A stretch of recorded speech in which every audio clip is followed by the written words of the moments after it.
So if you haven't been here with us before today, we are part of this 7-week series that was already mentioned called Explore God, where each week we are considering together a different question, a question that is a common one for people to think through as they're trying to weigh the claims of Christianity.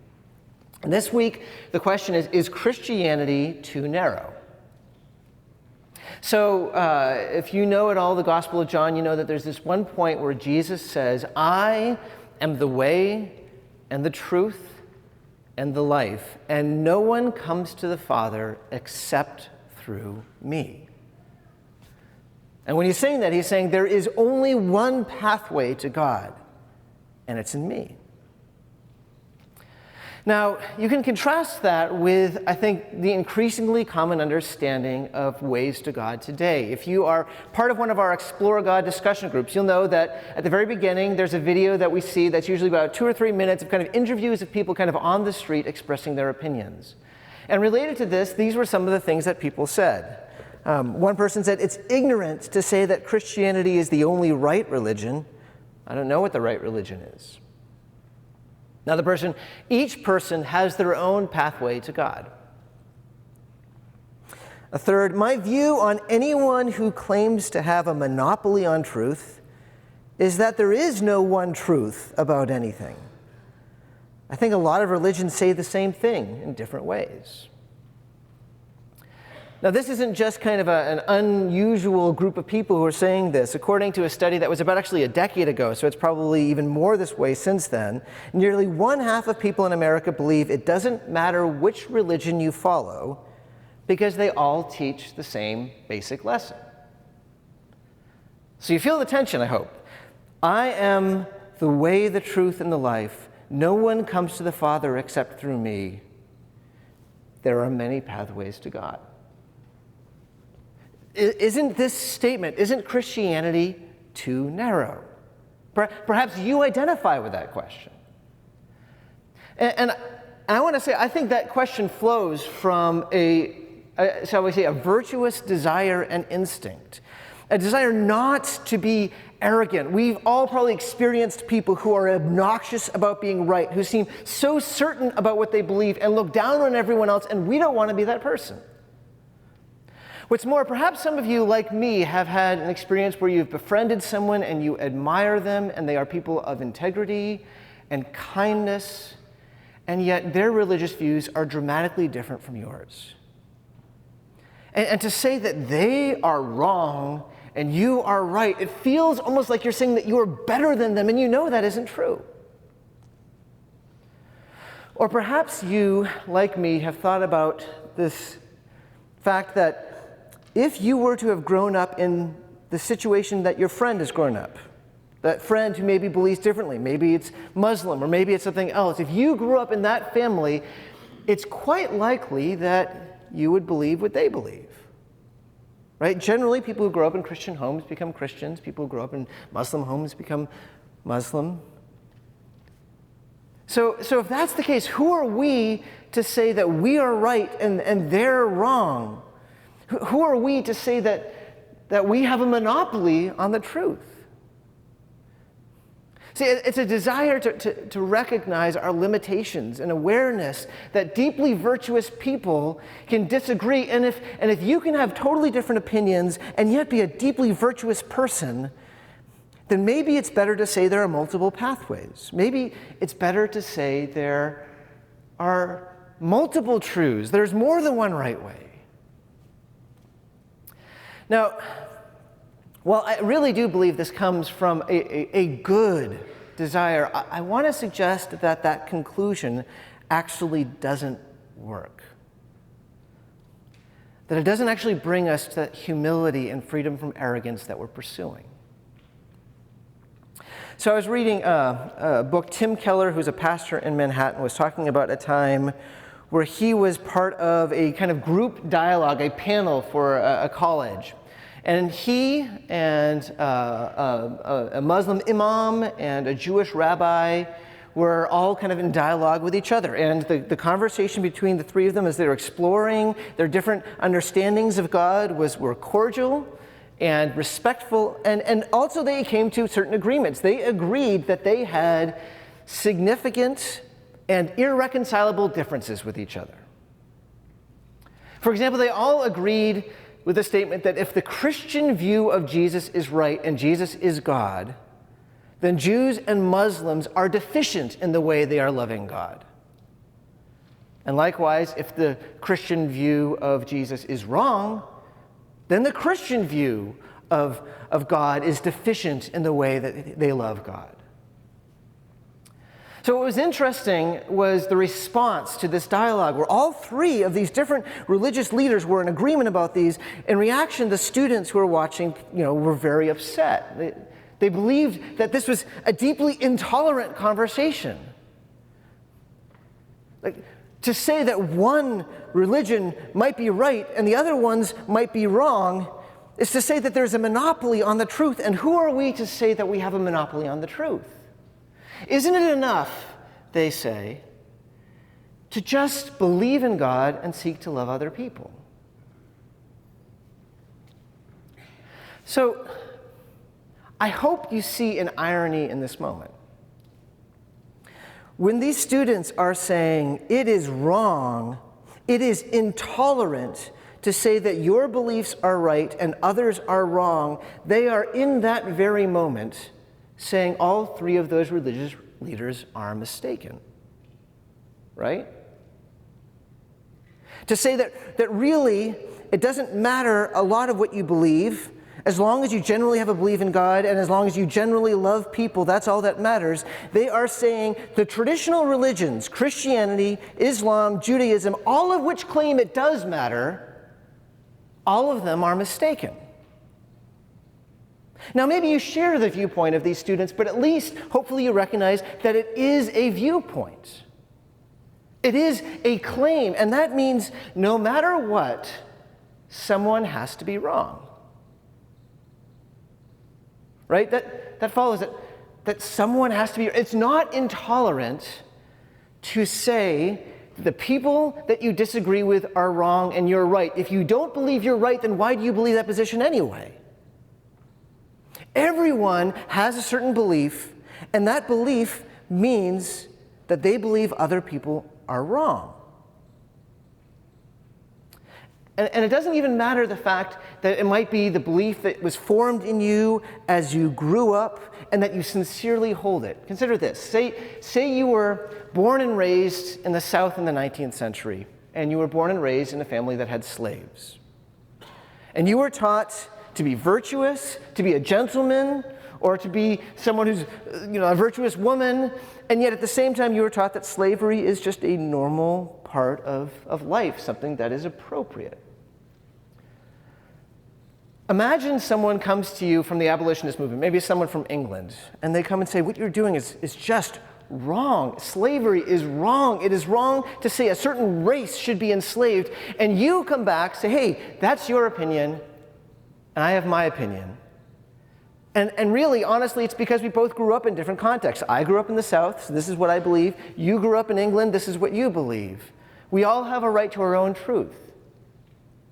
Now, on one hand, much of what you're saying is right. This is largely a product of your upbringing, and yet, even still, even though you're sincere, even though it's because of the way you brought up, you are wrong. And what you are doing is morally reprehensible. See, my point is just, it's not intolerant to believe that people who are earnest, who have believed what they've grown up in, are mistaken. That is what everyone believes. It's just being honest. If you believe in Islam, you believe that others are mistaken. If you believe that every religion has just a little bit of truth and all that matters is we love people, that's your belief, and you believe everyone else is wrong. That's not intolerant, that's just being honest. The question, if we're trying to think through what is humble and what is arrogant, is what we do with our disagreement. What we do with people with whom we disagree. How do we treat those who are on the outside group, who are not one of us? Do we treat them with humility, or do we treat them with arrogance? Are we kind, or are we cruel? And I want to suggest that when we start thinking that, we start recognizing that the belief that all that matters is just us being tolerant of everyone else actually doesn't come out as well as we might think it does. So a quick thought experiment. Imagine there's a local celebrity, let's say he's like a retired baseball player or something like that who's in the area, and he still is somewhat famous, and he's really active on social media, Facebook, Twitter, whatever. And at one point he posts something without thinking, and it's crude, and it's either racist or sexist, and it goes viral.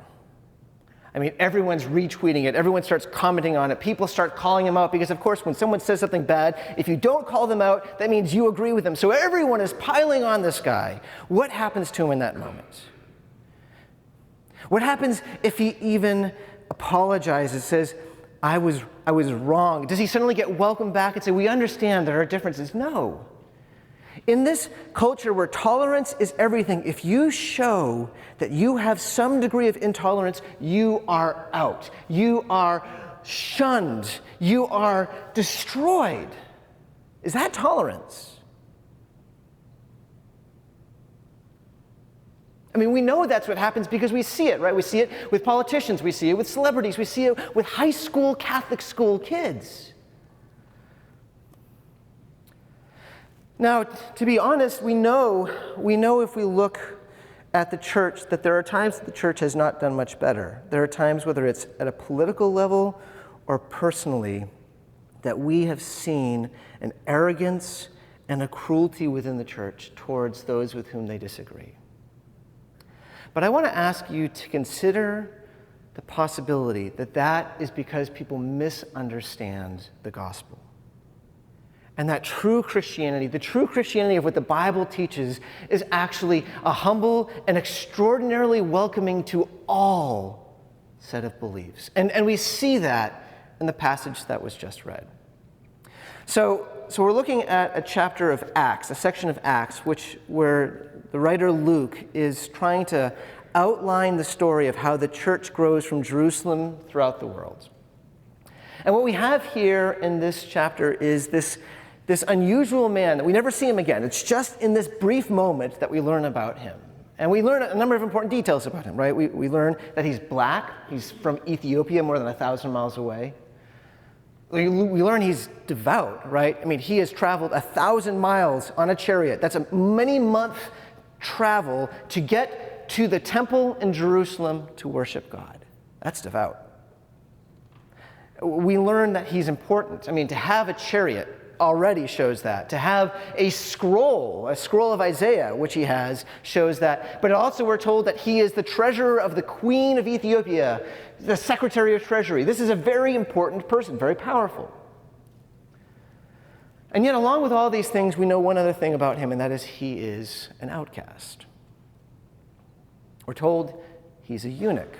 He is someone who has been sexually altered. Luke sees that as such an important detail, he repeats it. It's the very heart of this story. And in that day, it was not uncommon in certain cultures to take boys before they had adolescence and to prepare them for serving royalty by castrating them. The belief was that that would allow them as they grew to not have some of the drives or the aggression, to not have their own families, so that they'd be increasingly devoted to the royalty they were serving. And so that's the truth of this man. This man, on one hand, he is in a position of significance because he's serving royalty, and yet, well, he doesn't have family. He can't have family. He doesn't belong to the queen's family in any way. In fact, he doesn't belong anywhere because he is different from everyone. His voice is higher. He has no facial hair. Because of a lack of testosterone, his build is slight. There is no one that he belongs to. He is an outsider. And we're told that he is returning from Jerusalem, and that means he has experienced something that would have only reinforced that feeling for him. See, Jewish law says that if you are a Gentile and if you are a eunuch, you cannot enter beyond the outer temple courts. So imagine how this man, traveling for weeks, for months, just to come to the temple to worship God, coming to the outer gate and being told, sorry, because of what you are, you cannot get any closer to God. After 1,000 miles, you're not allowed the final 100 feet. Imagine as he's returning how dirty he must have felt. How alone.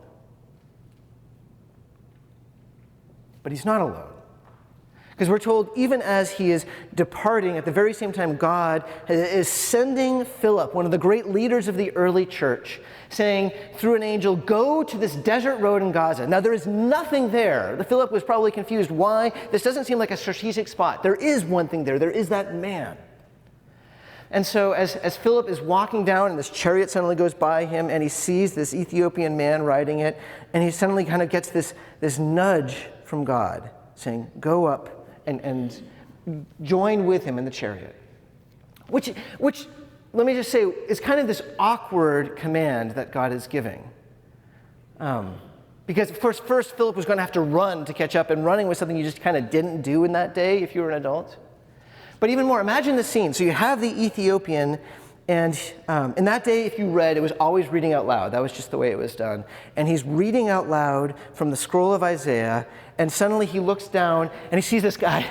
Excuse me, do you need help understanding what you're reading? I mean, this is not a typical kind of experience. I mean, it would have been almost humorous, except the Ethiopian's like, okay, what's going on here? And yet, he did need help. And so in that moment, he says to Philip, who's kind of running out of breath, how can I understand unless someone comes to guide me? And he invites him up to the chariot, and Philip joins him. Now you should know that what this man is reading is highly significant. It says he has the prophet Isaiah. And there's this promise in the book of Isaiah, in Isaiah 56, that is central, I think, to this person's life, central to this person's hope. In Isaiah 56, it says, let not the foreigner who has joined himself to the Lord say, the Lord will separate me from his people. And let not the eunuch say, behold, I am worthless. For thus says the Lord, to the eunuchs who hold fast my covenant, I will give in my house and within my walls a monument and a name better than sons and daughters. I will give them an everlasting name that shall not be cut off. Can you imagine how precious these words must have been for this man? Here, the God of the universe is saying that eunuchs have a place with me. That there will be a day where they will be welcomed into my house and they have an eternal belonging to my people. How much this eunuch must have held on to this. Perhaps this is even why he went there in the first place, to know here at least was a place who understood him, who cared about him, who wanted him. But he's not reading Isaiah 56 right now. We're told where he's reading. It's actually Isaiah 53. A couple chapters before, and I think we can only assume that he's trying to solve the puzzle. So 56 makes this promise that one day it will belong. When? How is it going to happen? So he backs up, and he's reading about this man. Like a sheep he was led to the slaughter, and like a lamb before its shearer is silent, so he opens not his mouth. In his humiliation, justice was denied him. Who can describe his generation? For his life is taken away from the earth. He's confused. He doesn't know what's going on, but somehow he feels like this person that's being described, this person who's rejected by his own people, is highly significant in understanding how it's going to happen that one day he will be included. And so he asks, as Philip is now sitting by him, he says, tell me, who is this prophet speaking about? Is he speaking about himself? Or is he talking about someone else?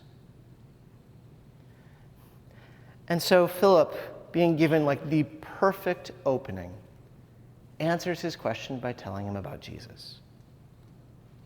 By telling him the story of Jesus, who was God's appointed king and yet was an outcast among his own people.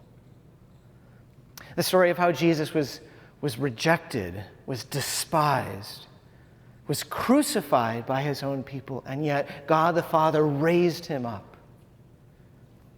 The story of how Jesus, after rising from the dead, declared that he has conquered sin and death, and that all people, Jews, Gentiles, whoever, are welcome to God, that he has made a pathway to God through him, and all may enter. And it's almost as if, like you're looking at when we see the Ethiopian's response, like he gets it before even Philip expects him to. It's almost like he interrupts and says, yes, I get it. Now, here's a pond right here. What prevents me from being baptized? And that is really the significant question, because to be baptized wasn't just a sign of faith. To be baptized was an initiation. It was to be brought in to the people of God. It was for someone to receive the promise of God and to be declared as belonging to the people of God. If you are baptized, you are my brother, and Philip knew that. And so the Ethiopian is saying, I believe in Jesus. You say, through Jesus, I have a way to God. What prevents me from entering into the people of God and belonging? And I wonder if Philip, a part of him at least, hesitated. Because he could have said, well, kind of a lot prevents you. I mean, you and I are honestly really different. From different places, we have different customs. My guess is you don't celebrate a lot of the feasts that I do.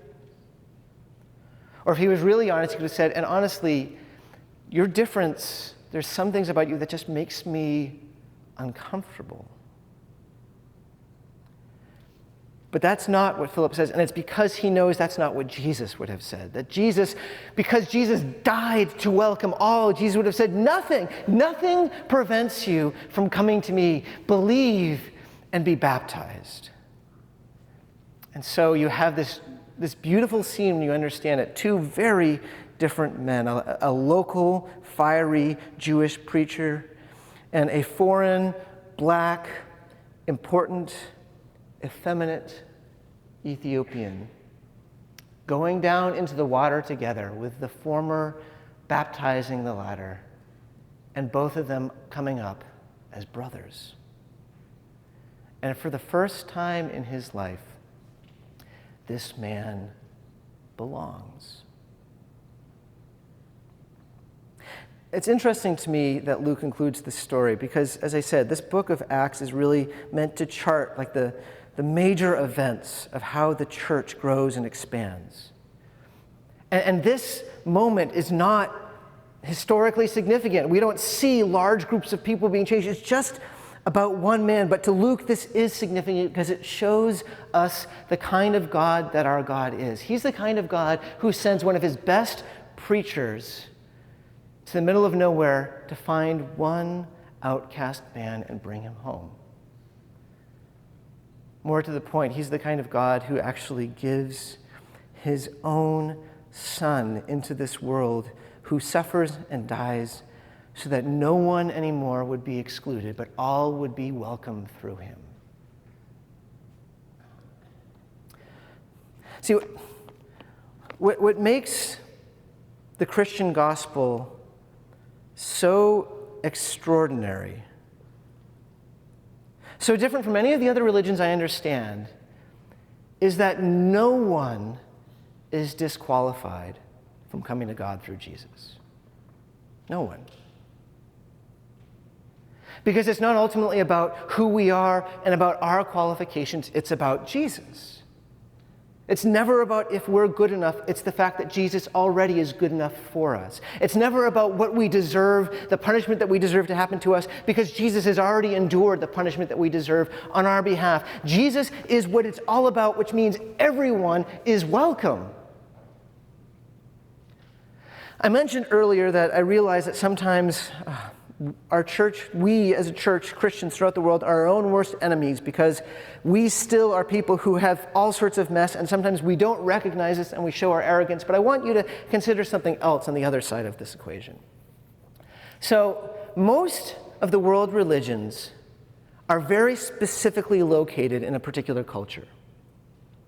So for example, Islam, about 90% are in that band of, like Northern Africa, the Middle East, and a part of Asia. 90% of Islam. 90% of Buddhism is in Southeast Asia. 90% of Hinduism is in India and the surrounding areas. See, each of them have a specific culture that they somehow are able to connect to. But here's the thing, Christianity is a truly global religion. 25% of all Christians are in Europe. 25% are in Central and South America. 25% are in Africa. And the remaining 25% is pretty much equally divided between North America and Asia. It is everywhere. Why is that? And I would suggest the answer is because there is something uniquely inclusive about the Christian gospel. That because it's not about who we are, but because who Jesus is, that means that all are welcome. The gospel says, it doesn't matter what language you speak, it doesn't matter what culture is yours, you are welcome. Come to me. The gospel says it doesn't matter if you are smart or if you feel like you're uneducated. It doesn't matter if you feel like you're really comfortable with people or if you're incredibly socially awkward. Come to me. The gospel says it doesn't matter what you have done and how deep your shame is. Come to me, Jesus says. Believe in me, and all are welcome. You know, we've asked the question, is Christianity too narrow? I would like you to consider this. I'd like you to consider this. There's a passage between Isaiah 53 and 56, Isaiah 55. And God in it says, come, everyone who thirsts, come to the waters. And he who has no money, come, buy and eat. Incline your ear and come to me, hear that you may live. If you want to understand what Christianity is about, know that this expresses the heart of God. This morning, no matter what is true of you, no matter what you have done, no matter who you are, no matter how much of an outcast you feel, Jesus says, come. All are welcome to come to me.